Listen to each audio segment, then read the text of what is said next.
ডাল রান্নার জন্য আমি মসুর ডাল নিয়ে নিচ্ছি। প্রায় 250 গ্রামের মতো আমি মসুর ডাল নিয়েছি। আর মসুর ডালটাই আজকে আমি রান্না করব। এখন ভিজিয়ে রাখবো, আমি 10 মিনিটের মতো ভিজিয়ে রাখবো পানি দিয়ে আমি কিছুক্ষণ 10 মিনিটের মতো একটু ভিজিয়ে রাখবো। ডালটা ভালো করে ধুয়ে তারপর আমি পানি দিয়ে সিদ্ধর জন্য বসিয়ে দিয়েছি। আর দিয়ে দিচ্ছি লবণটা দিয়ে আমি প্রথমে সিদ্ধ করে নিব। ডালটা সিদ্ধ আমার হয়ে গেছে। এখন আমি এর ভিতরে হলুদের গুঁড়া দিয়ে দিব। দিয়ে দিচ্ছি আমি 1 চামচের মতো হলুদের গুঁড়া। আর দিয়ে দেব সামান্য পরিমাণ একটু পেঁয়াজ কুচি দিয়ে আমি আবারও ভালো করে একটু নেড়েচেড়ে দিচ্ছি।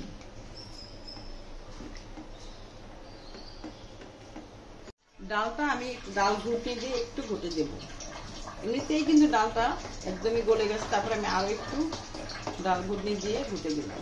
হয়ে গেছে একদম। ডালটা একদমই ঘন হয়ে আসছে। এখন আমি এর ভিতরে শাক দিয়ে দিব। আর এখানে নিয়েছি পাট শাকটাকে আমি ভালো করে কেটে ধুয়ে তারপরে এই যে শাকটা আমি দিয়ে দিচ্ছি। এই শাকটা দিতে হবে মানে ডালটা মানে হয়ে যাওয়ার 2-3 মিনিট আগে শাকটা দিতে হবে। তাতে করে ডালটা খেতে ভালো লাগবে, অনেক মজাই হবে। না হলে কিন্তু শাকটা একদম বেশি সিদ্ধ হয়ে যাবে, তখন একদম লেতা হয়ে যাবে, খেতে ভালো লাগবে না। তা শাকটা দিয়েও আমি আবার একটু ভালো করে একটু নেড়েচেড়ে দিচ্ছি। আর বেশি পরিমাণ শাক দেওয়া যাবে না, অল্প পরিমাণ শাক দিতে হবে।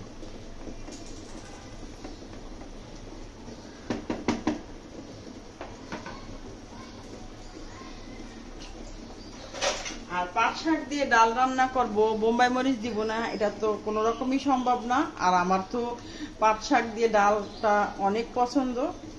তা আমি পুরো বোম্বাই মরিচটাই কেটে 2টা ভাগ করে কেটে আমি দিয়ে দিলাম। দিয়ে আবারও একটু নেড়ে দিব। প্রতিদিন যদি আমাকে এভাবে ডাল দিয়ে পাট শাক দিয়ে রান্না করে দেওয়া যায়, আমি প্রতিদিনই খেতে খুবই পছন্দ করি। আমার আর কোনো কিছুই মাছ মাংসের কোনো প্রয়োজন হবে না। আমি একদম ঘন না বা একদম পাতলাও না, আমি মোটামুটি এভাবেই রাখছি। আরো মানে উঠানোর পরে কিন্তু আরো একটু ঘন হয়ে যাবে। এখন আমি ডালটা উঠিয়ে এখন আমি ডালটাকে বাগার দিব।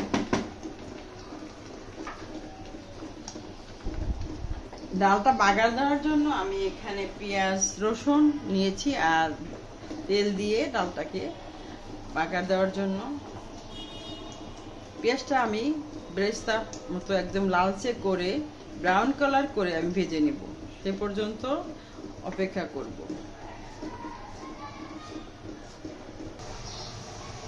দুটো শুকনো মরিচ নিয়েছি, শুকনো মরিচ দুটাকে আমি ছোট ছোট করে কেটে দিচ্ছি।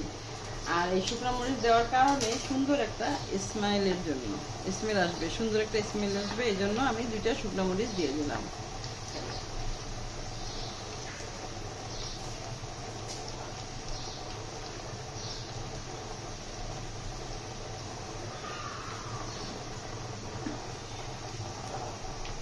পেঁয়াজ রসুন আর মরিচ সব একসঙ্গে করে আমি একদম ব্রাউন কালার করে ভেজে নিয়েছি। এখন ডালটা আমি দিয়ে দেব।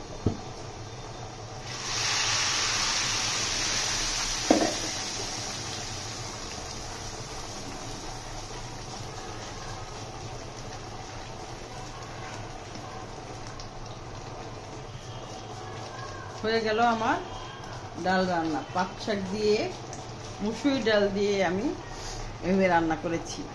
এতক্ষণ ধৈর্য সহকারে রেসিপিটি দেখার জন্য সবাইকে জানাই অসংখ্য ধন্যবাদ। পরবর্তী রেসিপি দেখার জন্য সবাইকে আমন্ত্রণ রইল। সবাই ভালো থাকবেন। আল্লাহ হাফেজ।